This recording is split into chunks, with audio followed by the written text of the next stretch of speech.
Não se turbe o vosso coração, credes em Deus, credes também em mim. Na casa de meu pai há muitas moradas. Se assim não fora, eu vou-lo teria dito, pois vou preparar-vos um lugar. E quando eu for e vos preparar o lugar, voltarei e vos receberei para mim mesmo, para que onde eu estou estejais vós também. Muito bom dia. Com essas palavras da palavra do Senhor, são promessas de amor, de bondade para todos nós começamos mais um dia. É o maior desejo do nosso coração podermos um dia nos encontrarmos com o nosso Criador e vivermos com Ele para todo sempre. Esse mundo está marcado, caracterizado pelo sofrimento, pecado, tristeza, angústia e dor, mas já sabemos, não iremos ficar aqui para sempre. Deus um dia voltará aqui a essa terra, pegará os seus filhos e nós estaremos vivendo com o nosso Deus por toda a eternidade. A Bíblia, no livro de Salmo, capítulo 119, o versículo 92, a Bíblia diz o seguinte: não fosse a tua lei ter sido o meu prazer, há muito tempo já teria eu perecido na minha angústia. A lei de Deus é um muro de proteção. A lei de Deus nos salva de pecar. A lei de Deus nos leva a Jesus Cristo. Aqueles que se colocam no lado do Senhor irão receber a salvação em Jesus Cristo. Querido amigo, a cada dia nesse canal nós estudamos um capítulo da Palavra do Senhor. E nessa manhã eu convido você a ter nas mãos a Palavra de Deus no livro de Ester, capítulo 2, o versículo 1. Passadas essas coisas, apaziguado já o furor do rei Assuero, lembrou-se de Vasti e do que ela fizera, e do que se tinha decretado contra ela. Todo aquele momento difícil que Vasti tinha passado em não aceitar o convite do rei Assuero, agora Assuero estava vivendo um outro momento da sua vida. Tudo era passado, mas nesse instante havia uma lembrança do seu coração de um decreto, de uma lei que ele tinha emitido. E ele desejava agora começar uma nova vida ao lado de uma nova rainha.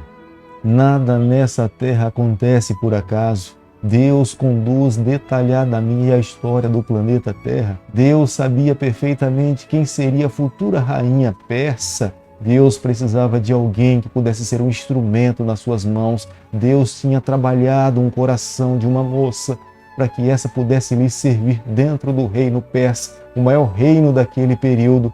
A rainha Ester era a mulher escolhida por Deus para cumprir os seus propósitos nesses dias. Mordecai nos é apresentado como sendo da tribo de Benjamim.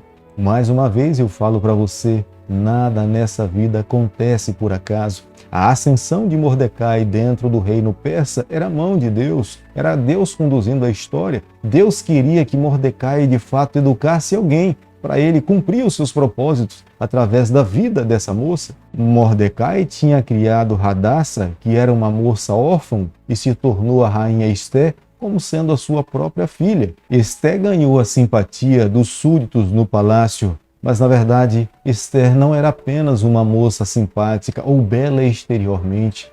Ester tinha valores internos. O que foi implantado dentro do seu coração de conhecer a Deus, de amar ao Senhor, de viver os seus princípios, era o que de fato atraía mais as pessoas a si. Os reis persas, eles não simplesmente se agradavam de muita riqueza, ouro, prata.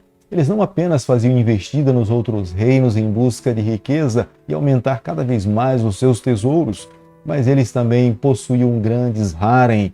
Era uma construção separada do palácio onde eles acumulavam diversas moças jovens com objetivos de manter intimidade com cada uma delas. Pelo tamanho e pela quantidade de moças que cada rei cultivava e guardava dentro do seu harém, dificilmente elas eram solicitadas com frequências. Se elas ainda fossem rejeitadas pelo rei, nunca mais veriam a face do rei. Ester poderia ser uma moça que apenas tivesse visto a face do rei apenas uma única vez. Mas Ester era tão bela, não apenas exteriormente, mas interiormente, que o rei lhe fez rainha no lugar de Vasti. Uma rainha tinha um poder nas mãos e uma influência muito maior do que uma concubina que morava numa casa separada, num harém. A própria rainha Ester não teve os mesmos direitos que a rainha Vasti teve, até porque Vasti um dia foi banida do palácio.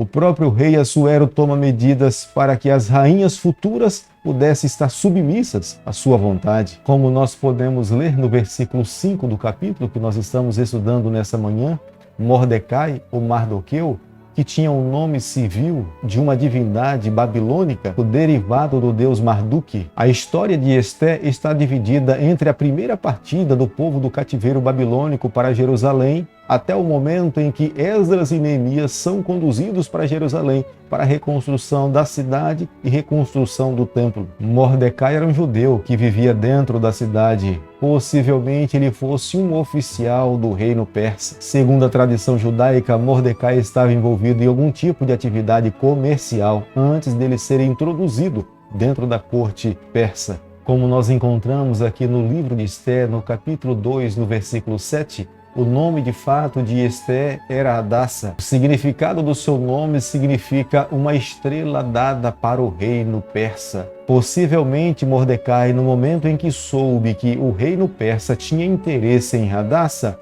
ele orientou que ela dissesse que o seu nome era Esté, para que ela pudesse ter uma identificação com o reino persa. A Bíblia nos fala que no momento em que Esté teve que se apresentar diante do rei Assuero, ela achou graça diante dos olhos do rei. O rei a viu uma moça bela, virtuosa, digna de se tornar a sua rainha, e ele a escolheu e colocou nos melhores aposentos da sua casa para que ela pudesse se agraciar da bondade do rei. A atitude do rei Assuero para com a Esté é a mesma atitude de Deus para os seus filhos nessa terra. Somos indignos, somos pecadores, somos meros mortais, mas o olhar de Deus para cada um de nós é como príncipes e princesas do reino do Senhor. A graça de Deus é abundante sobre a nossa vida. Ele nos alcança onde nós nos encontramos. A graça do Senhor não é seletiva. Ele quer salvar a todos. Deus não quer perder ninguém.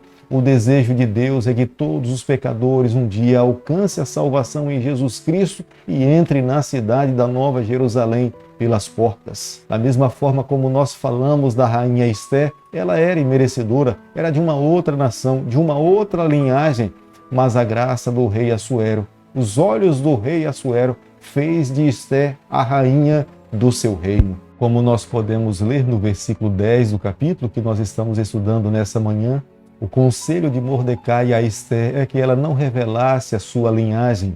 Revelar a sua linhagem poderia ser uma afronta para o reino persa, mas ela, quando mantém a sua linhagem oculto, ela também estava dando oportunidade para que Deus pudesse trabalhar na sua vida. Ela sabia que no momento certo, na hora certa de revelar a sua identidade, ela não poderia mentir, nem omitir, mas ela esperava agora no tempo de Deus. Ela estava sobre as mãos do Senhor. Deus iria conduzir a sua vida e ela sabia que Deus tinha planos para ela. Como nós podemos ler no versículo 18 do capítulo que nós estamos estudando, era uma cultura persa dar para a rainha 1/10 de toda a entrada financeira do reino. Isso fazia com que a rainha pudesse comprar vestidos, comprar ornamentos, comprar perfumes. Era uma demonstração de amor do rei para com a sua rainha. Lhe dava liberdade financeiras para que ela pudesse cada vez mais se preparar, se embelezar para se apresentar diante do rei. Mas mesmo Esté recebendo todo o amor, todo o respeito, toda a consideração do rei Assuero, ela ainda não revelou para o rei Assuero a sua linhagem. Ela se mantinha obediente ao seu pai adotivo Mordecai. No momento certo, no tempo de Deus, Esté acreditava Deus iria conduzir todas as coisas. Querido amigo, nessa manhã, ao concluirmos o 2º capítulo do livro de Esther, nós precisamos guardar no nosso coração a seguinte verdade: cada um de nós que vivemos nessa terra, Deus tem um plano para a nossa vida. Nenhum de nós nascemos sem que Deus saiba, sem que Deus tenha um plano especial para todos nós. O que nós precisamos fazer a cada dia é, através da palavra do Senhor, conhecermos os planos de Deus para cada um de nós. Se nós permitirmos que Deus conduza a nossa vida, tenha certeza, nós iremos ampliar pelo poder de Deus cada vez mais os nossos limites e alcançaremos cada vez mais as bênçãos de Deus. Porque o sonho do Senhor, o desejo do Senhor é que nós cada vez mais avancemos. A Bíblia nos fala, quer comais, quer bebais ou façais qualquer outra coisa, o façais para a honra e glória do Senhor. Esse deve ser o propósito de todo cristão. Se vivermos dessa forma, viveremos para agradar ao Senhor diante dos propósitos do Senhor. Mas é necessário cada um de nós compreendermos uma coisa. Não fomos criados para viver nessa terra. Nós fomos criados para viver na nova Jerusalém celestial. Nós vivemos apenas um período de 100 ou 110 anos aqui nessa terra. Mas o desejo de Deus é nos conceder a imortalidade. É vivermos com Ele por toda a eternidade. Por isso que nessa manhã te convido que façamos uma entrega a Deus por completo. Que abramos o nosso coração e permitamos que Ele conduza a nossa vida. Querido Pai, nas Tuas mãos, nessa manhã, nós nos colocamos, confessamos as nossas falhas. Nós queremos ser do Senhor por toda a nossa vida. Fica conosco no decorrer desse dia. É o nosso pedido e a nossa oração que nós fazemos em nome de Jesus. Que o Senhor te abençoe e te guarde. Que Ele faça resplandecer o seu rosto sobre você. Que Ele tenha misericórdia de você. E sobre você, nessa manhã, Ele levante seu rosto e conceda a sua paz em nome de Jesus. Amém.